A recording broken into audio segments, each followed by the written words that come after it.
Oui, alors bon, déjà, je tiens à te féliciter, l'Observatoire pour cette excellente initiative dans un contexte particulier où on est effectivement à la croisée des chemins. Ce qui est vrai en France l'est également en Martinique, même si nous avons bien évidemment des réalités particulières. En tout cas, bon, on peut être assez surpris de voir le niveau de l'extrême droite dans notre pays, bien que aux dernières européennes, bon, elle n'a pas, heureusement, hein, on a un peu, comme on dirait, sauvé l'honneur puisqu'elle n'a pas viré en tête. Mais on sait que depuis quelques années, elle est présente, surtout sur ma circonscription, la circonscription du Nord, où effectivement le Rassemblement national a viré en tête dans plusieurs communes. Alors, comment expliquer cette réalité? Bon, je pense que la souffrance chez nous, elle est une réalité, il faut pas la nier, les inégalités, la pauvreté, la précarité, bon, un certain nombre d'injustices et le sentiment chez les gens que rien ne bouge, que rien n'avance et que, bon, on tient toujours les mêmes propos, on fait toujours les mêmes promesses sans que, bon, ben, on ne fasse quoi que ce soit. Je pense que c'est le sentiment. Et on peut dire aussi qu'en quelque part, si tant est qu'on puisse parler, j'aime pas le terme, mais je l'utiliserai à dessein. Euh, si la classe politique chez nous, c'est un peu discrédité, hein, à travers notamment la problématique de l'eau. Quand on voit que bon, des élus se s'entre-déchirent sur des problématiques d'eau au lieu de pouvoir faire peuple dans l'intérêt du peuple martiniquais, et c'est bon. Et il y a de quoi discréditer ces élus et favoriser malheureusement quelquefois le vote d'extrême droite. Après, bon, je trouve aussi que il y a en face, hein, moi je dis ce que je pense, hein, une réelle division des forces populaires, des forces progressistes. On n'a pas conscience peut-être du danger et on continue nous aussi à rester dans des polémiques stériles, alors que moi je crois que je reprends le mot de Lénine, hein, c'est la nécessité tout en marchant séparément, de frapper ensemble. On a du mal à frapper ensemble, mais d'ailleurs ce que je peux dire aujourd'hui, c'est que la réalité du Front populaire, qui est dynamique de gauche en France, elle n'est pas complètement une réalité chez nous, hein, y compris dans le contexte électoral. Bon, parce que certains anticolonialistes refusent des élections, c'est leur droit, mais même quand ils acceptent le principe des élections, on ne peut pas dire qu'on soit fondamentalement unis.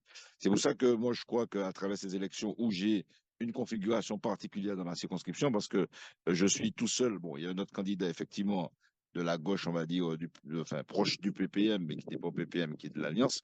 Mais hormis lui, bon, il y a moi pour la gauche, et puis donc candidat du Nouveau Front populaire.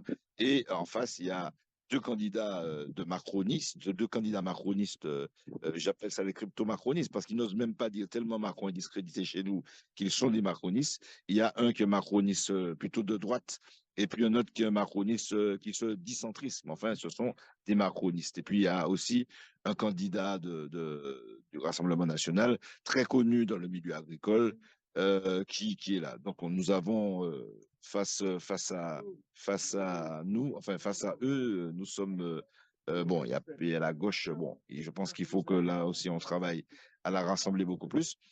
Et nous espérons vraiment qu'au deuxième tour, eh ben, on saura créer cette dynamique. Moi, ce que j'aurais aimé, c'est que, au-delà, effectivement, des considérations politiques et électorales, qu'on sera vraiment dans une dynamique de front décolonial, de front, ouais, de front populaire, mais sur des bases décoloniales aussi, et qu'on soit en mesure, effectivement, de rassembler non seulement les forces politiques, mais également les forces syndicales associatives, notamment les associations comme la Sopamar de défense de l'environnement. D'ailleurs, c'est un vœu que nous avions fait bien avant les élections, hein, et nous étions même référés au principe de la Convention du Morne Rouge. Et en cela, je discutais souvent avec mes collègues de la Réunion, de Polynésie, de Guadeloupe, de Guyane, sur cette nécessité parce que à l'époque de la Convention du Monde Rouge, c'était en 71, donc il y avait la perspective d'une victoire du programme commun de la gauche, quoi, de l'Union de la gauche.